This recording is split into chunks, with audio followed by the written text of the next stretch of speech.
Hello, everybody. Ladies and gentlemen, welcome to the next dream session. How H1 Telekom Austria speeds up their delivery with continuous testing. I'm very proud to announce this session now. A1 is the biggest Austrian telecom provider, and their testing project is a real lighthouse project within Austria area. Welcome with you, Mr. Kristin Fisher. Kristin is head of release and change management within A1, and Walter Bindhofer, he is the, say it again? Chief Solution Architect. Chief Solution Architect. I wasn't sure, it was a very strong thing. And they will tell about the solution, how it works, what they have done. Give him a warm hand.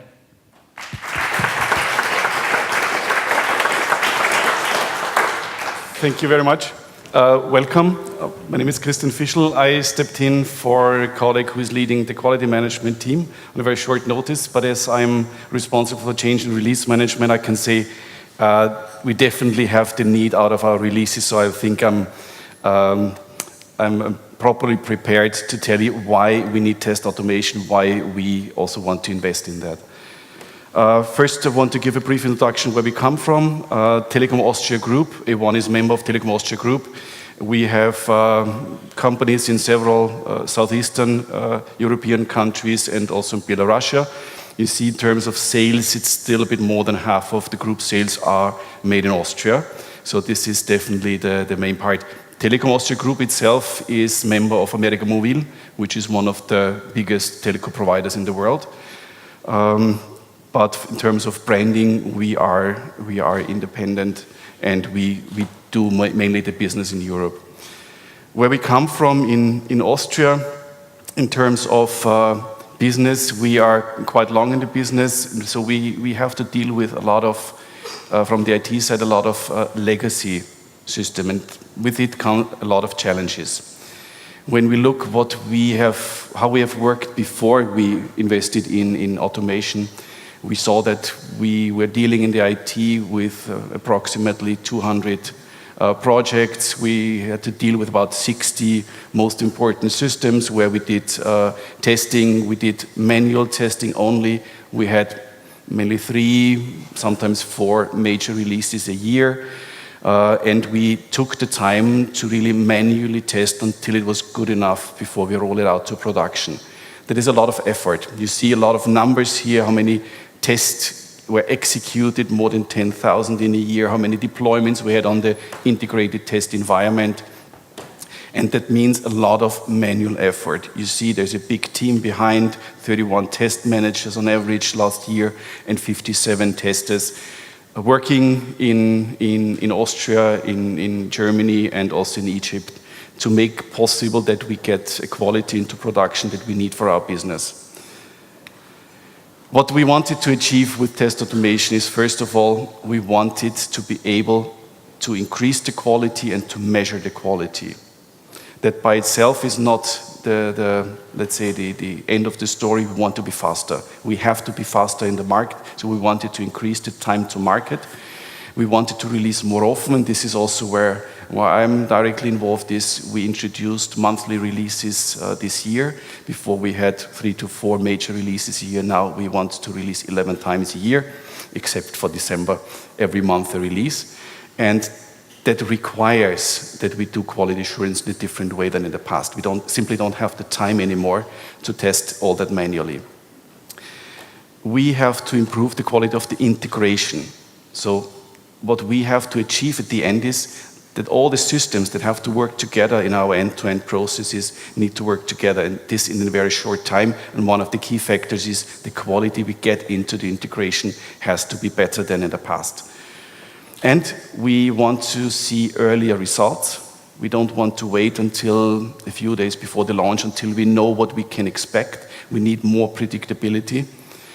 And of course, even though we still know that we will not have 0 defects in production, we want to reduce the number, at least the number of critical defects that would defer our business.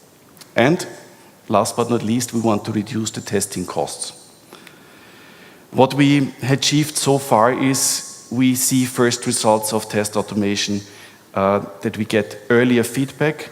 Errors are more and more identified already in the development cycle, not in the integration phase.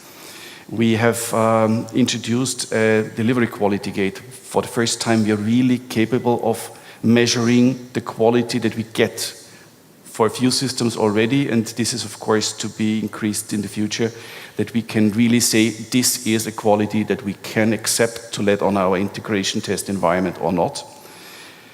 We automate not only, as we will see later on from Walter, in the development phase, where we have automation on the system level, but we also have other approaches to do sanity tests on the integration environment, to have right after the installation, to do daily checks of the software quality on a small scale, but end-to-end level as well, to see which systems are up and running, where we have problems on the base processes already, because then we don't have to test specific features when the base doesn't work. As I said before, we release monthly now, and that forces us to be faster also in quality assurance and be better there. And we see we are growing. We didn't take the big bang approach. We follow approach. We want to increase it slightly.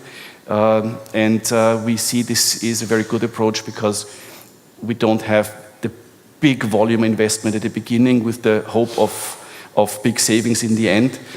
We said we want to keep a more or less a stable financial investment there, and to do whatever is possible and increase automation and therefore reduce either costs or increase the number of test cases we can cover by that. That requires that we standardize also the way we deploy to systems. First step is on virtual systems, as we will hear, but this is also the approach to go further on the integration environment, to have automated deployments, and also in the future in the production. The first step here is done out of the automation in the development, that we standardize the way we deploy systems. And very important also to make sure that we have the long breath that is necessary to take this. We need transparency right from the start. Transparency is important for everybody involved. It's important to say we can accept this software deliverable. The tester knows what is working, what is not working before doing tests. We need from release management an overview how good the quality is, what we can predict, what will be ready for production soon, and also management needs that. So a lot of players involved in all of that get transparency from day one on, and with an increasing scope. And it's very important that you still get financial support within the company. And one important thing is when you have a test environment of about 100 systems, you can imagine that there's always some part that's not working. If you have the approach you want to test end-to-end and also show to business users how the systems are working, you need it end-to-end working. And if there is one blocker in between, by virtualization you can overcome this. So this will also be a future use case to make all the time testing possible. So the key things, just to summarize, when you start this, you really have to invest in people. You need the people with the right know-how in terms of how to automate this. You do not need the best testers. You do not need the best developers. You need the people who know how to bring all that together and make an automation. The costs do decrease, but not right from the start. You have to be patient. It will come, the results will come, but they need some time. And very important, you always have to stick to it. You have to keep it up and running. If you do not maintain the automation all the time, you will be out of the business there very soon. We figured out the stepwise approach is better than the big bang, as I said before, making step by step one application after the other, instead of having the big target you maybe never reach. And stick to it. Stick to it, the results will come. They need time, but they will come. And then you can really gain from it. And one part of the automation is now Walter going to present how this is working. Thank you very much.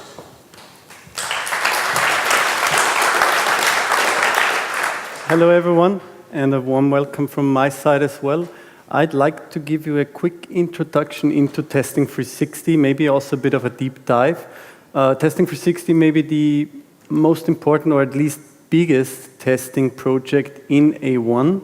It's a project implemented by vPro, and I, as a test architect and consultant, supported A1 and vPro in getting the approach right, in doing the initial setup right. So that's why I'm standing here today. And let's see the vision of A1 behind Testing 360. It's not a big surprise, right? You want to increase quality, reduce costs, speed up delivery, and use automated tests for it. We all know that this is possible with automated tests. That's why we usually automate. But it also depends a bit on the IT landscape and the applications in it. So we took a look at it, and here is what we found. This is a usual enterprise IT landscape, I'd say. You have everything there, from mainframe applications, old legacy systems, up to the newest mobile apps. And you need to test everything, and everything is interconnected. There are a lot of lines, a lot of connected boxes there. And when I thought about it, to automate tests there, here's the thought that crossed my mind. You don't simply automate tests in such a landscape, right? It's not that easy, actually. So what we did, we picked our first application, somewhere in the middle, and we analyzed it on the integration environment, an environment where all the applications are actually running, and which is used usually for acceptance tests and manual tests. And we analyzed it and tried to automate the first test cases there. And what we saw is that if we want to automate the one in the middle, we have dependencies with all the blue applications, either direct or indirect dependencies. And all those applications, they need not only to work and run, they need to have the right test data in the database. They need to have the right version so that our testing would actually work. So this is not the right approach. It will interfere with manual testing. It won't really become stable at all. So we did some thinking again, and here is the thing. We need to create a separate Testing 360 environment first. So we took our application on a new server, we started to set it up, and we came across some dependencies. So for our application, for the one we wanted to test, we need to actually set up 5 more applications, and some services, and some databases. So only to set up an environment for one application, we have now a couple of systems there, and it will take weeks, if not months, to set this actually up. So again, doesn't seem to be the right approach. We did some thinking, and here is what we came up to. It's not a big surprise, right? Whenever you have too much dependencies, when it gets too complicated, you need to set on virtualizing services. And the approach we chose, and it's very important, the first step, you have to think about the test cases. You cannot just simply create a new environment and the service virtualization and just start testing. The first step is always think about the test cases. What do you want to test? Because that's influencing the requirements you have for your dependencies to the other applications, so the virtualization you need, the test data and everything. So once we had the first set of test cases for our application, we started to execute this on the integration environment. The environment was ready, so we could manually execute it. We used Tosca Recorder to record our actions, and even more important, we used Tosca Orchestrated Service Virtualization to record every request and every response in the system. So the blinking lines, you can see, those are the direct dependencies between our application and other applications and services. And for each request, we recorded also the response, and then created a basic set of test automation service virtualization out of it. And with this service virtualization, we were able to replace all the other systems by simple virtualized systems. So in the end, We had no more applications around it. We only have the Tosca server, and it knows how to react as the application we just virtualized. So we send a request to the application in the right upper corner, then the Tosca server will know how to respond to it. And with this approach, we were able to create our first environment. We were able to create some test automation, and we basically finished our first application. And we did pretty much the same for the next, and the next, and the next. And it sounds pretty easy, but it isn't, because each of those applications come with different challenges. Each application is different, each interfaces are different. So it's basically the same approach, but you will have a lot of challenges and troubles, but you can solve them one at a time instead of having to solve all of them because of the dependencies. So our approach now was, step 1, create virtual services and automation. Step 2, based on this, create the separate T360 environment. And step 3, and this is probably the most important one, but also one of the easiest, we need to integrate our tests. They need to be part of the continuous integration. We need to run tests fully automated. We need to add them to CI as soon as possible. And we need to run tests often, very often. In the case of Testing 360, we run them every day, at least once, in order to check if the application is still working and if the tests are still good. If you don't do it, people will start to ignore your automation. So this is one of the most important things. Fast forward to today, we are now 15 months into this project. Around 30 core team members, most of them from Wipro, worked on this project, and more than 100 people of A1 were involved in this project in various roles, from operation, business specialists, testers, developers, all of them were involved. And we managed to create or to finish 20 applications in 15 months. What does it mean to finish it? We created a lot of test automation, a lot of virtualization. We created over 100 new continuous integration jobs, which do not only execute the testing, they execute the build, the test, and the deployment for all those 20 applications.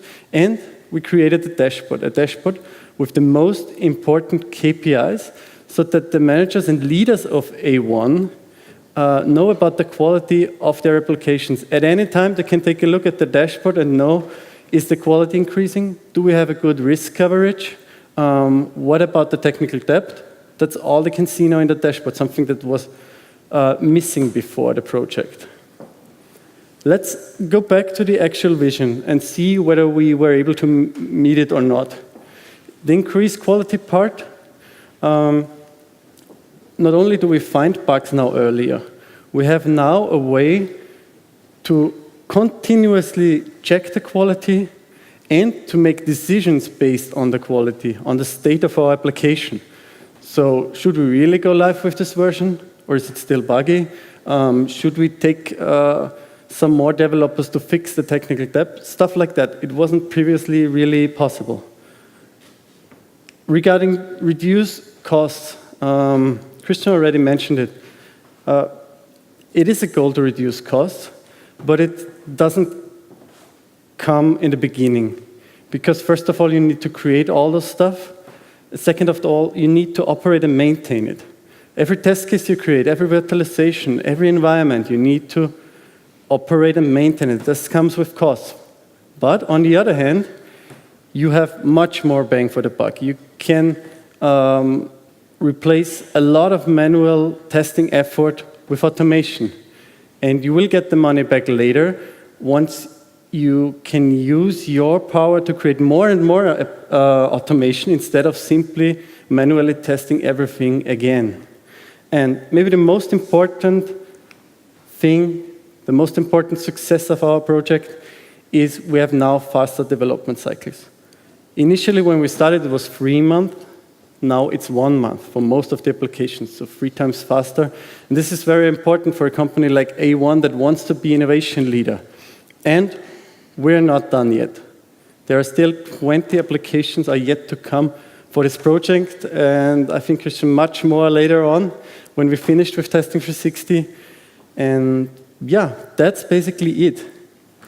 If you're now thinking that, then come visit me at the Qualysoft booth and let's get into some further discussions, because I think the explanation of service virtualization was pretty high level because there's no time to really go into detail, but we could do this later in some talks. Thanks a lot.